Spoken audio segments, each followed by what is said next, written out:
बदल जाओ वक्त के साथ या वक्त बदलना सीखो। मजबूरियों को मत कोसो, हर हाल में चलना सीखो।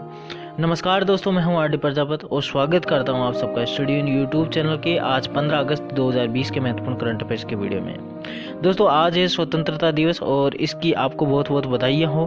आज के करंट अफेयर्स की पीडीएफ आप हमारे टेलीग्राम चैनल से डाउनलोड कर सकते हैं, जिसकी लिंक आपको वीडियो के डिस्क्रिप्शन बॉक्स में मिल जाएगी। अगर आप हमारे चैनल पर नए हैं और वीडियो देख रहे हैं तो वीडियो को अंत तक देख लीजिए। आपको वीडियो कैसा लगा जरूर से कमेंट बॉक्स में बताइए। साथ ही स्टूडियो यूट्यूब चैनल को सब्सक्राइब करके बेल आइकन प्रेस कर लीजिए ताकि आने वाले वीडियोज का नोटिफिकेशन आपको सबसे पहले मिल जाए। अब चर्चा करेंगे उस प्रश्न की जो कि पूछा था हमने पिछले वीडियो में आपसे। तो पहला प्रश्न था, खादी और ग्रामोद्योग आयोग द्वारा किस राज्य में रेशम प्रशिक्षण सह उत्पादन केंद्र खोला जाएगा? तो अरुणाचल प्रदेश इसका सही आंसर है। और इसके बारे में चर्चा करें तो खादी और ग्रामोद्योग आयोग अरुणाचल प्रदेश के आदिवासी गांव चुल्लू में रेशम प्रशिक्षण सह उत्पादन केंद्र यानी कि सिल्क ट्रेनिंग कम प्रोडक्शन सेंटर खोलेगा। और इस प्रशिक्षण सह उत्पादन केंद्र में हथकरघा, चरखा, सिल्क रीलिंग मशीन और युद्धरत ड्रम जैसी मशीनरी उत्पादित या स्थापित की जाएगी। केवीआईसी द्वारा प्रशिक्षण शुरू करने के लिए चुल्लू गांव के 25 सदस्यीय स्थानीय कारीगरों के पहले बैच का चयन किया गया है। अब खादी और ग्रामोद्योग आयोग की बात करें तो अध्यक्ष है विनय कुमार सक्सेना। अगला प्रश्न है, अंतर्राष्ट्रीय युवा दिवस कब मनाया जाता है? तो 12 अगस्त को प्रतिवर्ष अंतर्राष्ट्रीय युवा दिवस या इंटरनेशनल यूथ डे मनाया जाता है। अब युवाओं का समाज में महत्व और सामाजिक योगदान क्या हो सकता है, उसके प्रति जागरूकता फैलाने के लिए ये दिवस मनाया जाता है। पहली बार 12 अगस्त 2000 को अंतर्राष्ट्रीय युवा दिवस मनाया गया था। अंतर्राष्ट्रीय महासभा ने 1999 में युवाओं के लिए आयोजित एक जिम्मेदार मंत्रियों की बैठक हुई। वैश्विक सम्मेलन हुआ लिस्बन में 8 से 12 अगस्त 1998 के बीच में ये हुआ था।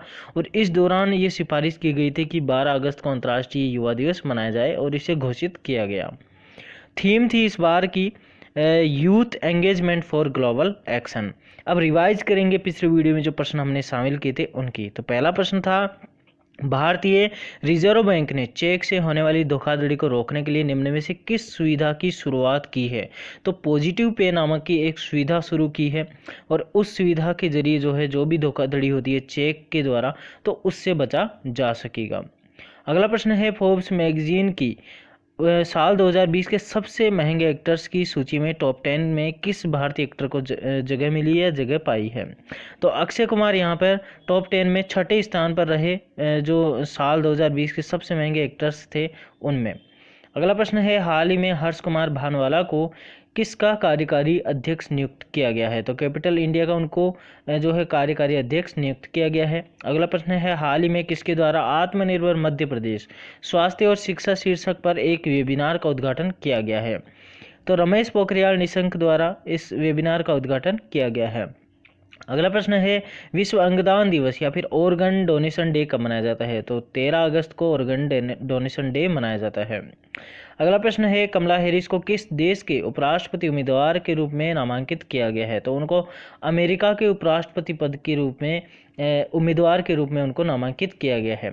अगला प्रश्न है, अमृत योजना के तहत राज्यों की रैंकिंग में कौन सा राज्य शीर्ष पर है? तो ओडिशा यहाँ पर शीर्ष स्थान रखता है।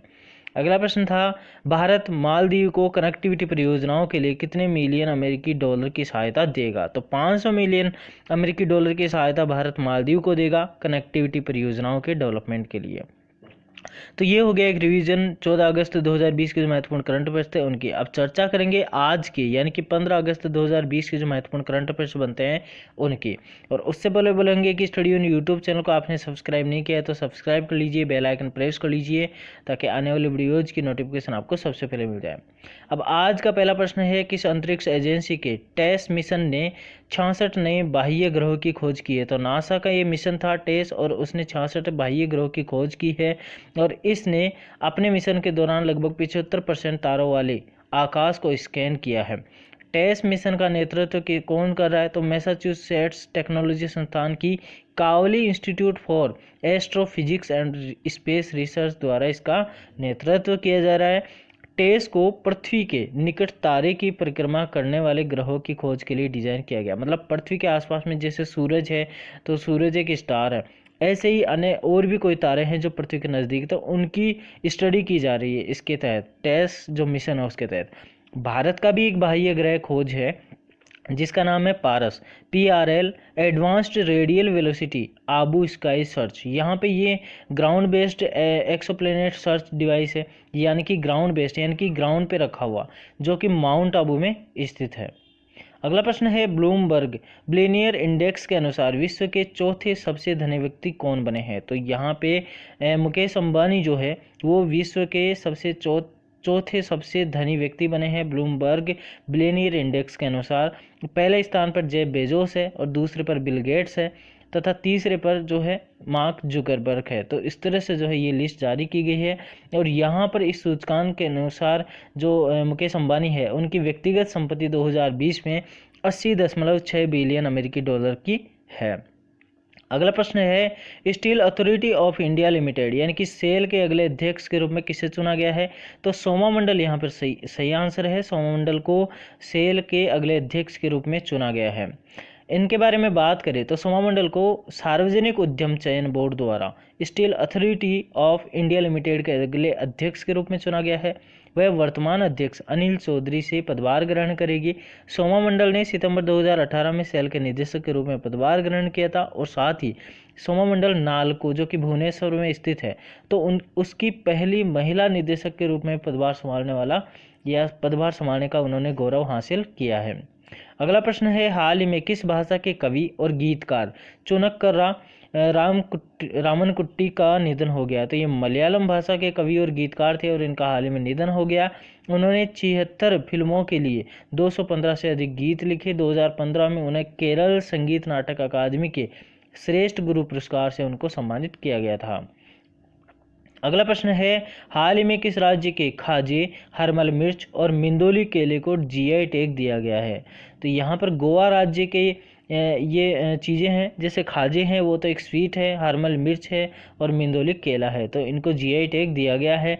और इनके GI टैग की बात करें दोस्तों तो GI टैग क्या होता है? भारत में भौगोलिक संकेत पंजीकरण को भौगोलिक संकेत अधिनियम 1999 द्वारा प्रशासित किया गया है और ये जो अधिनियम है सितंबर 2003 में लागू हुआ। GI टैग क्या करता है? उत्पादन को अवैध रूप से उपयोग करने से बचाता है और साथ ही स्थानीय जो उत्पादक है उस समुदाय को भी लाभ सुनिश्चित करता है। मतलब जिस जगह पे जो चीज़ बनती है और जिस पे उसका वर्चस्व है उसको जो है लाभ मिलना चाहिए, ये चीज़ें डिसाइड करता है ये GI टैग पंजीकरण, ठीक है। और GI जो रजिस्ट्री है उसका मुख्यालय है चेन्नई, तमिलनाडु में। अगला प्रश्न है Dalai Lama our only home a climate appeal to the world शीर्षक पुस्तक का विमोचन कब किया जाएगा?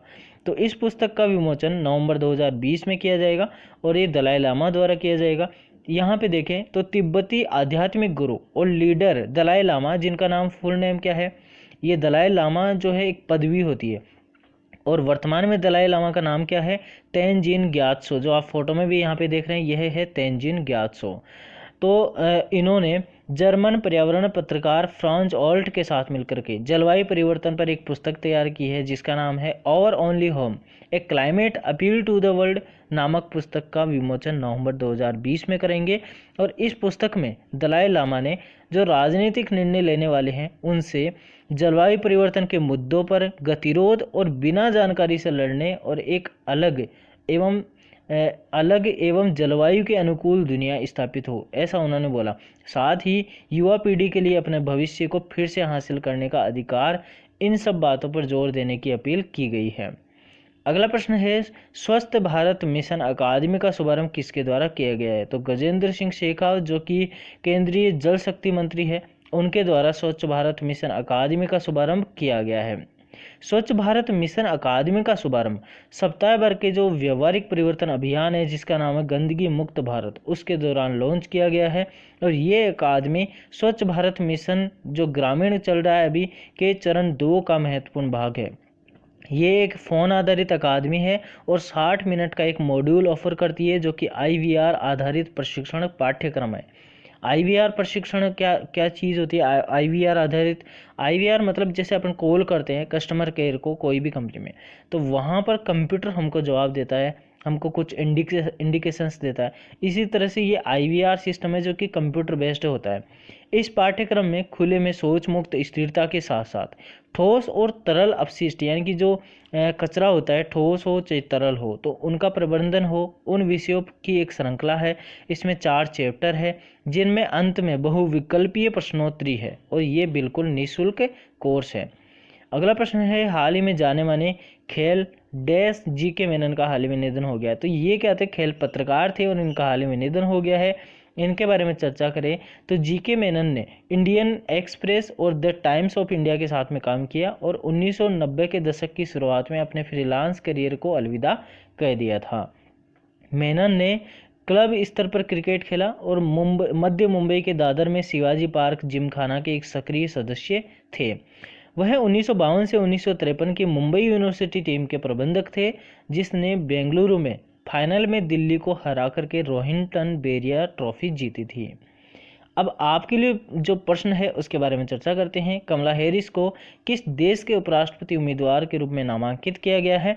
और अगला प्रश्न है, भारत मालदीव को कनेक्टिविटी परियोजनाओं के लिए कितने मिलियन अमेरिकी डॉलर की सहायता देगा। इन दोनों प्रश्न का जवाब आपको कमेंट बॉक्स में देना है और साथ ही पूरी डिटेल्स भी लिखनी है। ठीक है दोस्तों, इसी के साथ में आज के करंट अफेयर्स का सेशन समाप्त होता है। आपको वीडियो कैसा लगा जरूर से कमेंट बॉक्स में बताइए। अगर आपको ये वीडियो अच्छा लगा है तो लाइक करना, शेयर करना और स्टूडियो यूट्यूब चैनल को अभी तक सब्सक्राइब नहीं किया है तो सब्सक्राइब कर लीजिए, बेल आइकन प्रेस कर लीजिए ताकि आने वाली वीडियोज़ की नोटिफिकेशन आपको सबसे पहले मिल जाए। ठीक है दोस्तों, इसी के साथ विदाई लेते हैं। Thank you so much. जय हिंद, जय भारत।